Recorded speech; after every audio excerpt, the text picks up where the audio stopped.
Doctor Kailas, मी तुमच्यापासून सुरुवात करतो. तुम्ही मला सांगा की खरंच प्रत्येक चित्रपटाला किंवा चित्रपट वेगवेगळे असतील तिथे प्रत्येक पार्टीचा एक नेता येतो आणि तो सांगतो की नाही आमचं ऑब्जेक्शन आहे, आम्हाला चित्रपट दाखवा. तुम्हाला हे कितपत योग्य वाटतं? तुम्हाला वाटतं का कलेच्या क्षेत्रात हे असायला पाहिजे? बघा, लिखाणाचं स्वातंत्र्य किंवा अभिव्यक्तीचं स्वातंत्र्य हे या देशात प्रत्येकाला आहे, त्याच्याबद्दल काही वाद नाही. परंतु ज्या वेळेला एखादा विषय असा घेतला जातो, मग तो लिखाणासाठी असेल, अभिव्यक्तीसाठी असेल, की त्याच्यामुळे समाज ढवळून निघू शकेल, त्याच्यामध्ये जे काही वाद प्रतिवाद केलेले असतील एकाच्या बाजूने एकाच्या विरुद्ध. आता आरक्षणबद्दल जर बोलायचं झालं, आरक्षणच्या निमित्ताने हा विषय निघाला म्हणून सांगतो. आरक्षण घटनेने दिलेलं आहे, 50% जास्त लोकांना आरक्षण आहे. आता त्याच्या विरुद्ध किंवा त्याच्या बाजूने काय लिहिलं असेल तर समाजामध्ये खळबळ माजू शकते. 50 जर त्याच्या समजा आपण माझं ऐका की 50% लोकांच्या विरुद्ध जर काही तिथं मांडलं गेलेलं असेल, मग ते आरक्षणाच्या बाजूने असेल, आरक्षणाच्या प्रो असेल, अँटी असेल. पण तर जर तो 50% समाज जर त्याच्या भावनांशी आपण खेळत असू तर मग त्याचा विचार केला पाहिजे. आणि म्हणून त्याच्याशी संबंधित लोक जे आहेत त्यांनी अशी मागणी केली तर त्यात काही गैर होत नाही. नाही, तुम्ही मला सांगा, समाजाच्या बाजूने किंवा समाजाच्या विरुद्ध हे ठरवणारे आणि समाजाचा ठेका घेणारे प्रत्येक नेते असतात का, हा सर्वात मोठा प्रश्न आहे. आणि जर आपल्या सरकारने एक बोर्ड निर्माण केलेला आहे, सेन्सर बोर्ड, आणि सेन्सर बोर्ड याच्यासाठी आहे की असा काहीतरी विपरीत परिणाम बाहेर होऊ नयेत, आणि त्यांनी जर सर्टिफिकेट दिलं असेल तरी मग प्रत्येक नेत्याने ठरवायची गरज आहे का? हा व्यावसायिक सिनेमा आहे, धंदेवाईक सिनेमा आहे, आणि पैसे कमवण्यासाठी म्हणून जर समाजाच्या भावनांशी कोणी खेळणार असेल तर निश्चितपणे त्याच्याकडे लक्ष दिलं पाहिजे. पैसे बघा, संबंधित डिरेक्टर हा कोणी समाज सुधारक नाही आहे की बुवा एक विशिष्ट बाबा आमटे साहेब आहेत, फार मोठे समाज सुधारक आहे, त्यांनी एका विशिष्ट विषयाचा अभ्यास करून तो विषय मांडला तर आपलं मान्य होऊ शकतं की यांनी अभ्यास करून मांडला. पण मी जर पैसे कमवण्यासाठी माझा एखादा विषय मांडणार असू आणि तो मी प्रो किंवा अँटी करणार असेल, प्रत्येक नेते हे समाज सुधारक आहेत का किंवा त्यांनी समाजाचा ठेका घेतलेला आहे असं म्हणणं कितपत योग्य आहे? मी येतो तुमच्याकडे. नाही, नेते समाज सुधारक आहेत हा मुद्दा नाहीये. शेवटी ते नेते आहेत, ते कोणत्याही पक्षाचे असतील, ते नेते आहेत, समाजाचं प्रतिनिधित्व ते करतात, हे आपणही मान्य केलं पाहिजे. ठीक आहे. संजय पवारजी, तुम्हाला काय म्हणायचं आहे? तुम्ही स्वतः लेखक आहात आणि तुम्हाला काय वाटतं की खरंच प्रत्येक नेत्याने ठरवायचं का की हे बरोबर लिहिलंय की हे चुकीचं, किंवा हा चित्रपट असायला पाहिजे किंवा नाही, आणि याच्यात काय चुकलंय बरोबर आहे हे ते ठरवणार असं ते म्हणतात कारण ते नेते आहेत? नाही, याच्यामध्ये फक्त ते नेते आहेत हा मुद्दा नाही आहे. म्हणजे त्यातला गंभीर मुद्दा जो कुठला असेल तर ते नुसते नेते नाहीत तर ते सरकारमधले काही जबाबदार मंत्री पण आहेत. आणि ज्यावेळी ते ज्या पद्धतीने म्हणतायत की समाजामध्ये काही असंतोष माजेल किंवा काही वाईट घटना घडतील, तर खरं तर ही सरकारची जबाबदारी आहे. आणि जेव्हा सरकारमधलेच काही लोक अशी रस्त्यावर उतरण्याची भाषा करत असतील किंवा त्याला चिथावणी करून वक्तव्य करत असतील तर ते माझ्या दृष्टीने घटनात्मकदृष्ट्या अधिक गंभीर आहे. समाजातल्या विविध गटांचे नेते असतात, त्यातले समाजसुधारक असतात किंवा समाजासाठी काम करणारे लोक असतात, आणि राजकीय पक्षाचे जे लोक आहेत किंवा जे मंत्री आहेत ते सुद्धा एका विशिष्ट समाजाचं प्रतिनिधित्व करतात किंवा सामाजिकदृष्ट्या त्यांना काही मतं आहेत.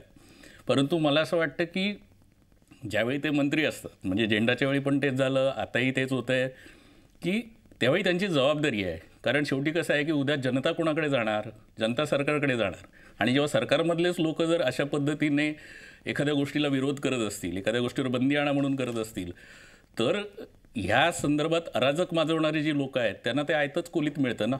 आणि तो सगळ्यात गंभीर मुद्दा आहे. बरोबर. शरद पोंक्षीजी, तुम्ही स्वतः कलाकार आहात, तुम्ही यामधून गेलात, कारण तुम्ही ज्या नाटकांमध्ये काम केलं त्याबद्दल पण कॉन्ट्रोवर्सी झाली, आणि त्याच्यानंतर खरंच का कलाकाराला काय वाटतं हे सर्व करताना?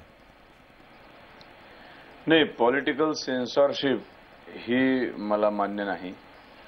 सेन्सॉर बोर्ड बसलेला आहे, तेच त्यांच्याकडे नियमावली आहे, त्या नियमावलीतून तावून सुलाखून तो चित्रपट नाटक बाहेर येते आणि मग ते थिएटरमध्ये जाऊन लागतं. आता एखाद्या समाजाला, एखाद्या विशिष्ट लोकांना तो सिनेमा जर आवडत नसेल किंवा त्या सिनेमातल्या नाटकातली काही गोष्टी जर त्यांना खटकत असतील तर त्यांनाही दुसरा चित्रपट त्याच्या विरुद्ध काढून तो प्रदर्शित करण्याचा अधिकार आहे ना. तुम्हाला काय म्हणायचंय, प्रकाशदांना काय म्हणायचंय हे त्यांनी त्यांच्या चित्रपट या माध्यमातून म्हटलं. तुम्हाला काय म्हणायचंय हे तुम्ही एक चित्रपट काढू शकता, एखादं नाटक काढू शकता आणि तुमचं म्हणणं तुम्ही म्हणू शकता ना. प्रेक्षक ठरवणार आहेत शेवटी चित्रपटाला जायचं की नाही जायचं. आता माझ्याच नाटकाचा हा विषय नाही, पण एक गंमत म्हणून सांगतो. ज्या नाटकावर नथुराम गोडसेवर बंदी आली 98 साली, ते नाटक 2011 सालापर्यंत चालू आहे. ते केवळ रसिकांच्या रसिकाश्रयामुळं, म्हणजे सामान्य लोकांना नाटक बघायचंय. तसंच चित्रपटाचं पण आहे की चित्रपट आवडेल नाही आवडेल प्रेक्षक ठरवणार आहे. 200 रुपये तिकीट काढून जातात लोक, नाही आवडला बाहेरून शिव्या देत बाहेर पडतात. त्या शिव्या देत ऐकून पुढची लोक जायची बंद होतात. पण चित्रपट आवडला तर लोक जात राहणार. तर तुम्हाला काय म्हणायचंय ते प्रत्येकाला व्यक्ती स्वातंत्र्य आहे ना. वर्तमानपत्रवाल्यांमध्ये वर्तमानपत्राच्या माध्यमातून, टीव्हीच्या माध्यमातून, चित्रपटाच्या, नाटकाच्या, भाषणांच्या माध्यमातून प्रत्येक जण आपापलं मत व्यक्त करत असतो ना. बरोबर आहे. प्रत्येक जण त्यांना करू दे ना त्यांचं मत. त्यांच्या विरोधात तुम्ही उभे राहा आणि तुम्ही तुमचं मत व्यक्त करा. म्हणून त्यांनी ते करायचंच अधिकार काढून घ्यायचा काय अधिकार नाही कोणा. बरोबर आहे. दिवाकर रावतेजी, तुम्ही काय म्हणाल की जे नेते आहेत, आता हे म्हणाले की आम्ही नेते आहेत, आम्ही ठरवू शकतो, हा अधिकार नेत्यांना दिलाय का आपण खरंच? एक म्हणजे समाजाचं नेतृत्व करताना त्याच्यामागे प्रचंड मोठा समाज असतो. त्या नेत्याला आपल्या समाजाच्या रक्षणाचं, आरक्षणाविषयी सोडून द्या, जर विकृती काय निर्माण होत असेल तर त्या संदर्भात बोलण्याचा अधिकार आहे. पुंगशी आता म्हणाले ना, तो 19 कलमाचा अधिकार सर्वांना आहे. पण आता माझ्याबरोबर चांदूरकर आहेत. मला हे अजून सांगायचं वाटते की 19 कलमाच्या अंतर्गत सेक्शनमध्ये सरळ लिहिलेलं आहे की मुक्त अधिकार कोणालाच नाही.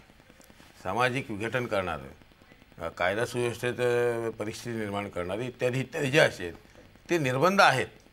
इव्हन आम्ही परप्रांतीयांच्या वेळामध्ये जेव्हा बोलतो त्यावेळेला रिझनेबल रिस्ट्रिक्शन्स हा विषय आहे ना, तो 19 कलमामध्येच आहे की एखाद्या गोष्टीचा भार असह्य झाल्यानंतर सरकारला त्या कलमाखाली एखादी गोष्ट थांबवण्याचा पूर्ण अधिकार आहे.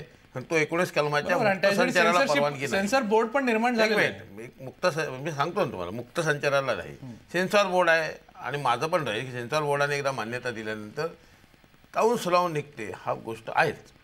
सेन्सॉर बोर्डमध्ये बसलेल्या सर्वांना महाराष्ट्राच्या सामाजिक परिस्थितीची जर जाणीव झालेली नसेल आणि एखादी गोष्ट त्यांच्याकडनं कायद्यात बसते आहे, नियमात बसते आहे, पण सामाजिक विकृतीत बसत नसेल, त्यांना मान्यता म्हणून त्यांनी मंजूर केली, पण त्याच्यातून सामाजिक विकृती कुठे निर्माण होणार असेल एखाद्या बाबीतून, मी सिनेमाबद्दल बोलत नाही, तर एखाद्या समाजाच्या नेतृत्वाने जर त्याच्यात सूचना करायचं ठरवलं की बाबा हे दाखवू नका तुम्ही, हे असं आहे, त्याच्यात गैर काय आहे, तुम्ही सुधारू शकता ना.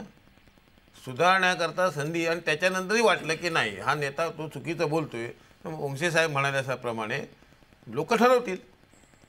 पण एखाद्या एक लक्षात ठेवा, जी नेतृत्व असतात ही समाजाचीच प्रतिबिंबन त्यांचं नेतृत्व करत असतात.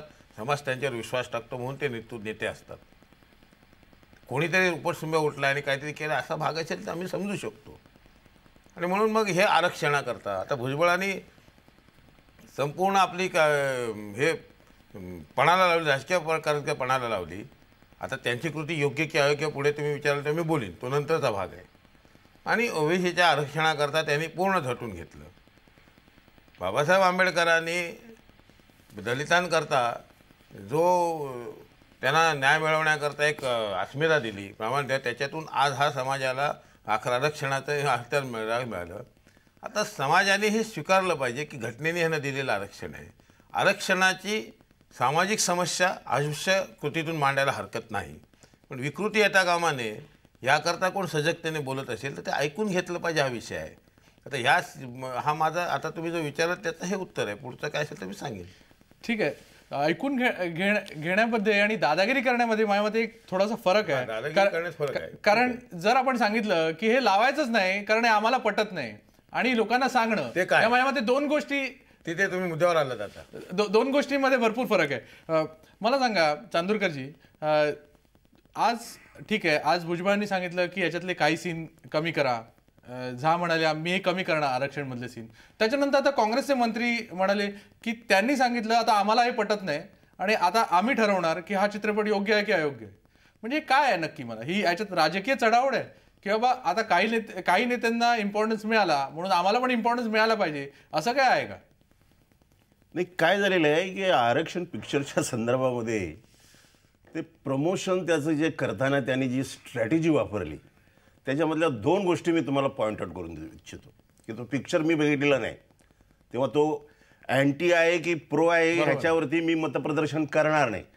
परंतु मी स्वतः जे बघितलं त्यांचं प्रमोशनचं जे फिल्म आहे, ट्रेलर आहे त्यांचा, तो त्याच्यामध्ये 49% of reservation is agreed हे त्याच्यामध्ये आहे. आणि दुसरं त्याच्यामध्ये आहे की त्याचा जो प्रमोट करत असताना त्याचा जो कॉमेंटेटर आहे तो काय बोलतो, हंस तुनेगा दाना तुनका कौवा मोती खाएगा, दॅट इज आरक्षण. या 2 गोष्टी ज्या आहेत ह्या ऑब्जेक्शनेबल गोष्टी आहेत. आणि याच्यामुळं त्या जहांच्याकडे ते दलितांचं सोडा, पण ते ब्राह्मण लोक सुद्धा त्यांच्या विरोधामध्ये, म्हणजे हे म्हणाले 50-50% रेशो आहे त्याचा. Constitution has allowed 50% of reservation. त्यामुळं दोन्ही बाजूला त्याच्या रिएक्शन्स होतात. आणि म्हणून हा इश्यू अत्यंत बॅलन्सिंग करून तो मांडला पाहिजे.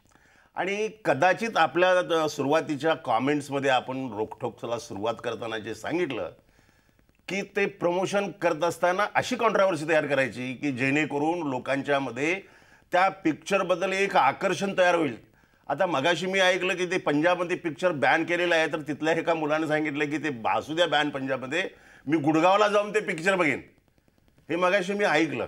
तेव्हा हा जो त्याला ह्यांनी सांगितल्याप्रमाणे व्यावसायिक त्याचा जो दृष्टिकोन आहे की या पिक्चरमधून जास्तीत जास्त पैसे मिळायला पाहिजेत आणि then it is at the cost of communal harmony.